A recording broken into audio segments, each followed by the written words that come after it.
Hi there, and welcome to another Insomnia Insight episode that I hope will be really helpful, particularly if you had been thinking in lines of like, if I can just, make myself sleep if I could just sleep 2 nights in a row or 3 nights in a row, or something like that, that would really help me. If you've been thinking along those lines, I think this will bring a lot of value to you. So the idea for this episode actually came from a real life client who basically had this yo-yo pattern which is a common one. There are many patterns, but one common one is the one where you sleep nothing or hardly at all one night, and then you sleep quite a bit the following night. So, alternating like that.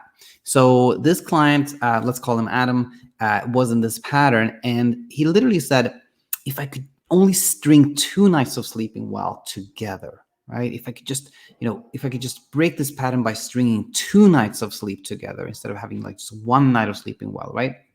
And the idea here was, and I don't think he ever said this, but the way I interpreted this was, the idea here is that 2 nights would basically prove that, he can sleep, and it would boost sleep confidence, and then, things would, then it would just be downhill from there. Like things would just be easier and easier and easier. Now, here's where I would invite you to actually pause this video for a second and think about this.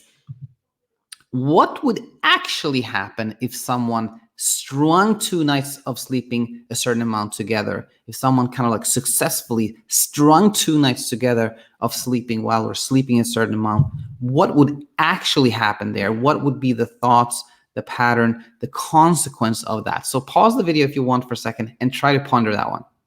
Okay. All right. Now, if you thought the following, you were correct. So I said, yes, the pressure would be high on now to string 3 nights together. You would think that if you're successful, they're like, yes, I strung 2 nights together, I got this, I'm all good. But in reality, what would happen is, because you thought that you were able to make this happen somehow, you don't really know exactly why, but you somehow were able to string 2 nights together. Now the pressure would be to do it for 3 consecutive nights. Now the pressure is on 3, right? And most likely that 3rd night, there would be so much pressure that sleep wouldn't happen. But what if you were able to string 3 nights together? What would happen then? Well, of course, the pressure would be even higher to now string 4 nights together. And you can see how this becomes that pattern of success regress, where each night you sleep a certain amount, there's kind of increasing pressure, and then sleep doesn't happen eventually. So this was the main teaching point here, was that like if your goal is to string X amount of nights together with X amount of sleep together, that will actually not boost your sleep confidence or help in any way. It will actually just cause more performance anxiety. That's the insight here. And the other one is this, that the night of sleep, when you have this pattern, the night where you sleep, that comes from the absence of pressure, the willingness to be awake, the lack of trying, etc.